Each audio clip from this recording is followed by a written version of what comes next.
Salam sejahtera Malaysia, denyut nadi suara rakyat bergema di channel ini. Jangan lupa tekan butang subscribe, like dan share. Malaysia kita punya, cintai Malaysiaku, kita jaga kita.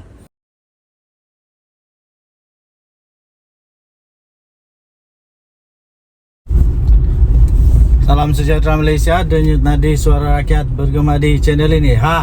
Nampaknya Muhyiddin berpeluh lagi kali ini.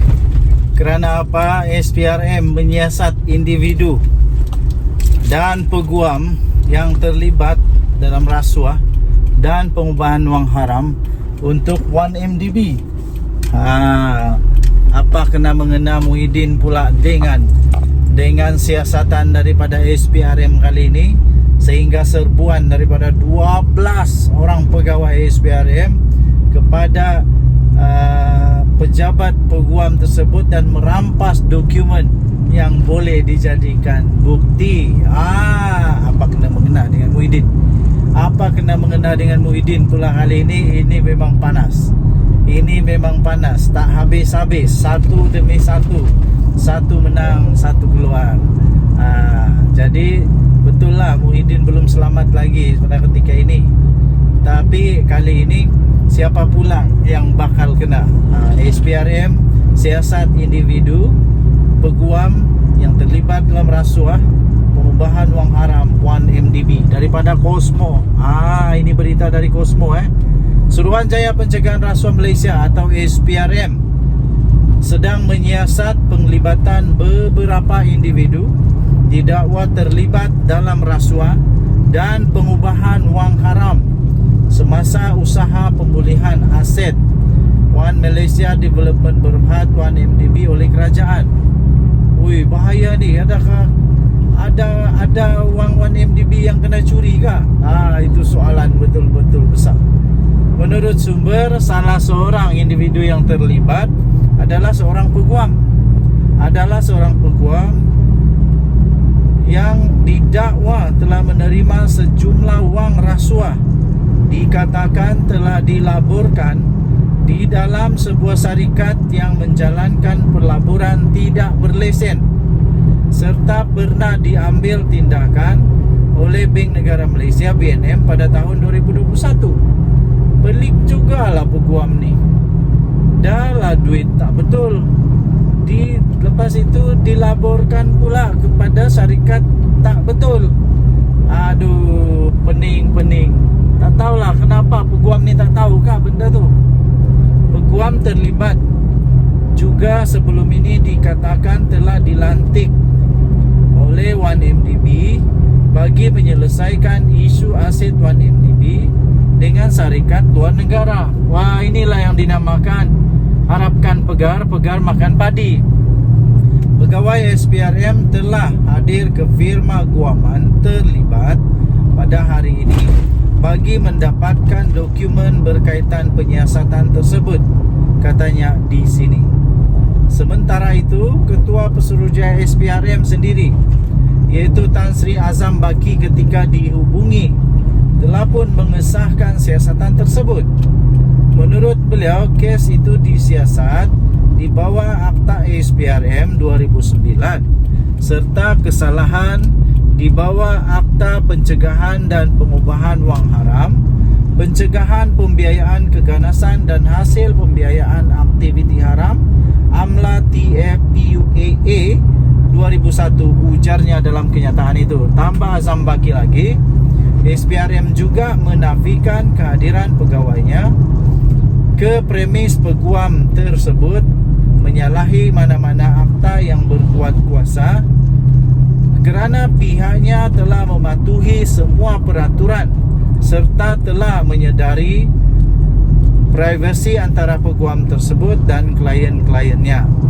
Terdahulu, media telah melaporkan bahawa peguam peribadi kepada bekas Perdana Menteri Tan Sri Mahyadin Mak Yassin, iaitu Rosli Dahlan, mendakwa SPRM telah menyerbu firma guamannya pada jam 10.30 pagi. Katanya seramai 12 pegawai SPRM menyerbu firma Guaman Rosli Dahlan Saravana RDS yang menuntut kuasa penyiasatan untuk mengakses seluruh pejabatnya. Beliau berkata pegawai SPRM yang diketuai oleh individu bernama Muhammad Farid Ismail, Muhammad Safwan Arbagi dan Siti Aida Khairuddin menuntut hak menggeledah dan merampas dokumen-dokumen di firma tersebut. Kali ini adalah orang yang semakin rasa tak cukup tidur, semakin rasa panas.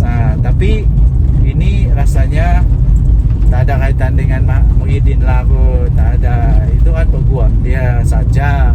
Jadi tak ada lah kot kesalahan yang dibuat oleh Muhyiddin Yassin. Cuma kaitannya ialah itu adalah peguam peribadi beliau.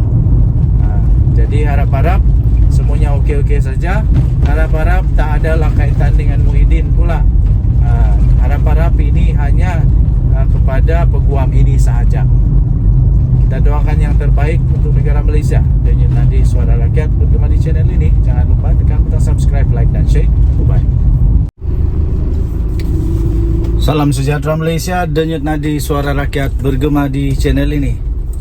Akhirnya setelah hampir 2 minggu berita cerita bising-bising pasal rombakan kabinet, Datuk Seri Anwar Ibrahim akhirnya tampil memberikan penjelasan. Ini yang dinantikan oleh seluruh rakyat Malaysia lah. Seluruh rakyat Malaysia menantikan siapa dan siapa dan siapa. Anwar, Perdana Menteri Malaysia Datuk Seri Anwar Ibrahim akhirnya tampil dan berkata belum ada keputusan tentang rombakan kabinet. Belum ada keputusan, maksudnya belum adalah ketetapan siapa yang dikekalkan, siapa yang ditukar, siapa yang digugurkan dan sebagainya. Jadi Perdana Menteri Malaysia Datuk Seri Anwar Ibrahim berkata dia belum mempunyai keputusan berhubung rombakan kabinet kerajaan perpaduan seperti yang sedang hangat sekarang ini diperkatakan oleh beberapa pihak. Anwar juga turut menjelaskan bahawa tujuan dia menghadap Yang di-Pertuan Agong Al-Sultan Abdullah Riayatuddin Al-Mustafa Billah Shah di Istana Negara pada hari ini sebenarnya bukanlah tentang mempersembahkan kabinet, menteri kabinet yang baru, tetapi adalah untuk mesyuarat pra-kabinet seperti kebiasaan. Katanya belum ada keputusan. Tapi tadi saya menghadap tuanku untuk bincang mesyuarat kabinet esok, katanya. Tiada kaitan dengan perubahan jemaah menteri. Esok lepas mesyuarat kabinet saya ke Sabah dan kemudian ke Abu Dhabi. Katanya ketika beliau ditemui media selepas majlis penutupan khazanah Megatrends Forum 2023 di Kuala Lumpur pada hari ini. Sebelum ini ada satu portal berita telah melaporkan kononnya Perdana Menteri Datuk Seri Anwar Ibrahim dilapor dijangka mengumumkan rombakan kabinet selepas mesyuarat jemaah menteri esok. Tapi sudah dijawab oleh Datuk Seri Anwar Ibrahim bahawa belum ada keputusan rombakan kabinet yang dibuat setakat ini.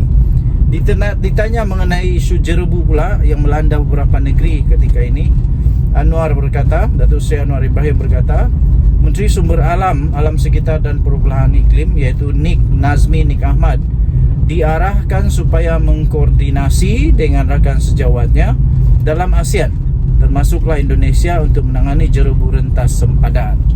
Hari ini Nik Nazmi mengesahkan tiada kebakaran berlaku baru-baru ini yang boleh dikaitkan dengan situasi jerebu yang sedang melanda negara pada ketika ini. Namun data daripada Jabatan Alam Sekitar dan Jabatan Meteorologi menunjukkan ada berlaku pembakaran di luar negara. Operasi pembenihan awan atau OP dalam negara juga akan dilakukan sekiranya bacaan indeks pencemaran udara atau IPU melebihi 150 bagi tempoh 24 jam. Bagi tempoh 24 jam. Kalau IPU memang tak bagus, barulah akan dibuat sesuatu lah. Okey, so takatin 5 petang tadi tiada pula 3 kawasan yang mencatat IPU paras tidak sihat dengan nilai di Negeri Sembilan kekal sebagai kawasan paling terjejas dengan bacaan IPU 155. Okey, jadi itulah berita pada ketika ini yang berkaitan dengan rombakan kabinet yang sedang hangat diperkatakan di seluruh negara Malaysia sekarang ini. Jadi jawapan daripada Datuk Seri Anwar Ibrahim mengesahkan bahawa setakat ini belum ada lagi. Okey, Denyut Nadi Suara Rakyat berkembang di channel ini. Bye-bye.